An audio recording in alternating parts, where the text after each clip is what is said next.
from your experience. Very excited. So I'm going to start with one slide that would really seem out of place, which is this picture. This picture is the shadow of Venus crossing the sun. And this is taken from June 2012. And the exciting thing about this picture is that none of us in this room will ever see it again. This happens once in 125 years, and it happens in pairs. So it happens in pairs of 8 years. So it happened in 2004 and then 2012, and the next time it would happen is after 125 years. And I found this picture on the internet, and I found it very exciting because I thought, when I think about e-commerce, and Nandan talked about the social and corporate goals together, I think we are seeing something of that kind in India. You know, I often joke that there was a freedom struggle, there was a mobile phone, and now the mobile internet. I've never seen the country so united on one single platform, you know, across all diversity that you can imagine. And that's what's happening. It's massive because retail is a very, very large industry. It's inclusive. It's going to touch every single person, every business, every consumer in India. It's going to be leapfrog. It's going to make the traditional path non-essential. It's going to be time compressed. So the inflection points are going to zoom past us, and we may not notice it. And it's going to be never seen before. So that's how I think about e-commerce. That's what I've experienced e-commerce happen when it happened in the US. And then I thought, okay, let's get back to reality. And I looked at what just happened in the first week of October. So this is very recent, and I thought I'll share some findings from you. We just did our first, you know, Diwali festive sale in October, and I was looking at the metrics with my team, and there were a few metrics that they shared which were just mind-boggling for me. So one of the metrics they shared was, in 120 hours of that sale, the 5 days, Amazon.in received at least one order from 90% of India's serviceable PIN codes. And I thought that kind of inclusion was just mind-boggling. Like, I never even imagined, even though it's very exciting, but I thought in 3 years, it's been 36 months, that you could get orders from 90% of India's serviceable PIN codes. It's not even visits, these are people placing orders. So that was number one. Number two, the spread of items that people bought ranged everything from, you know, your usual suspects of a mobile phone or a TV, all the way to pet supplies and sports equipment and fashion and so on. And for those of you following the news, even Hing and Churan that I've been now famous for. Even my mom is calling me. So I think, I genuinely feel that, you know, as I said before, this month, if we flash forward after 10 years, will be recognized as one of the inflection points for e-commerce in India.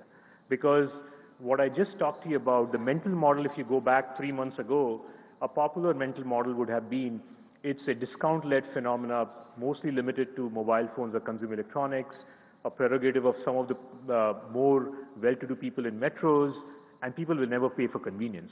And what you saw was the penetration I talked about, the spread of the items. Another metric that we saw was the number of Prime shipments. These are shipments that people pay for to get fast. And the Prime membership was a top seller in those 5 days. So shows that people start valuing convenience. So when you remove friction, I've always felt that people do more of what you make it easy to do. And so we are seeing that. So I think that inflection point is coming, and that might be something that's important for the financial services industry. And as I said, it took only 3 years. More than 120,000 sellers. These are mostly SMBs. These are sellers who have never seen organized retail. We have 12,500 Kirana stores who are delivering items, who used to do STD booths before.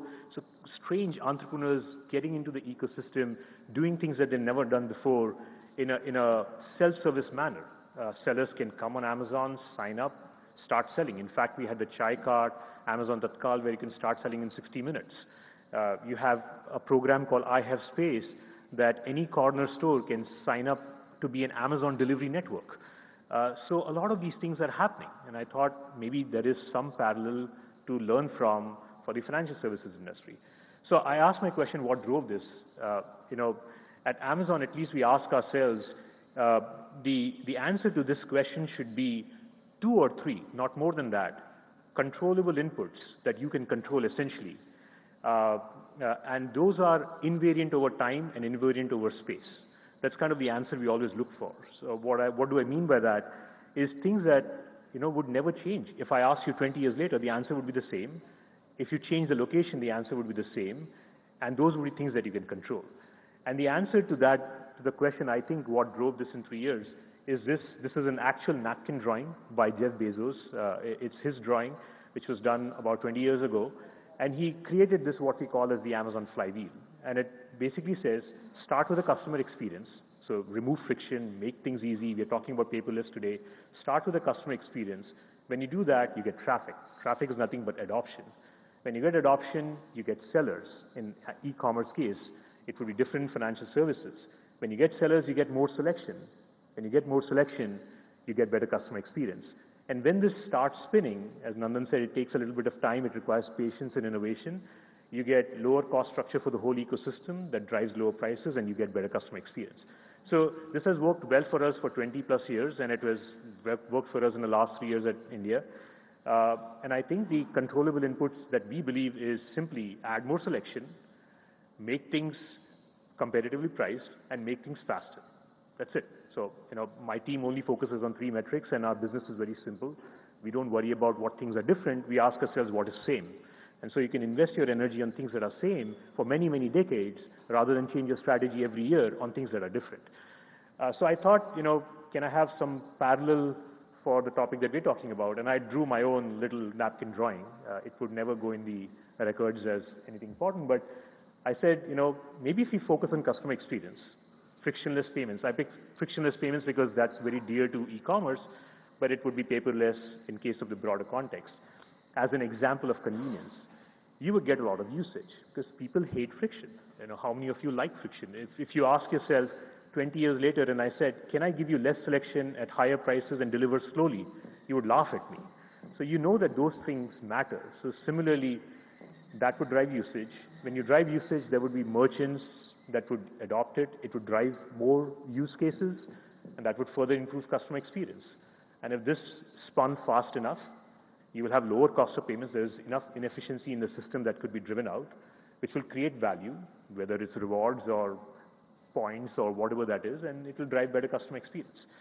And the interesting part is both of these flywheels work well together.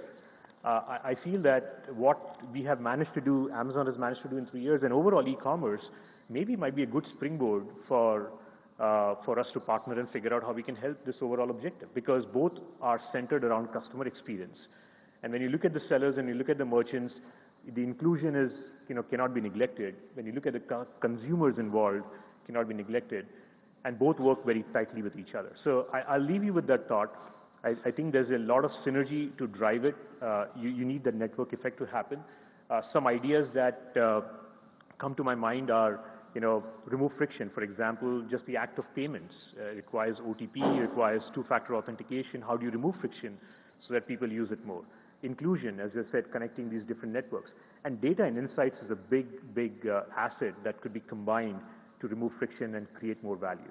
I'll end with the thought, this is still day one. I should actually say it's probably minute one of day one, at least for Amazon in India and for e-commerce, and especially for this topic. So very excited. Thank you, and very glad to be here.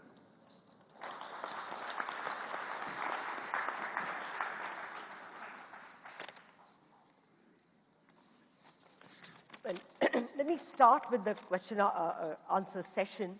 But let me assure you that more questions will come from the audience who want to learn from your experience and who will have a zillion questions for Nandan. First of all, thank you, both of you, first for laying out the infrastructure, Nandan, and for giving us the thought that with this infrastructure, the sky is the limit in terms of the growth of digitization of finance, and Amit, for that very scintillating presentation, starting from that Eclipse presentation and then going on to tell us how you saw the growth of e-commerce orders this festive season itself.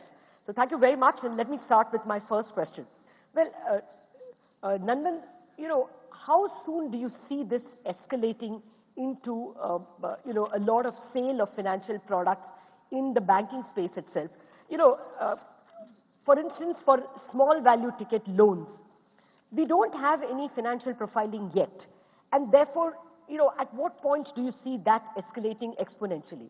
For large value loans, even now, a banker wants to do due diligence for which he needs wet signatures. So both large and small have their own problems. When do you see and how do you see this getting overcome?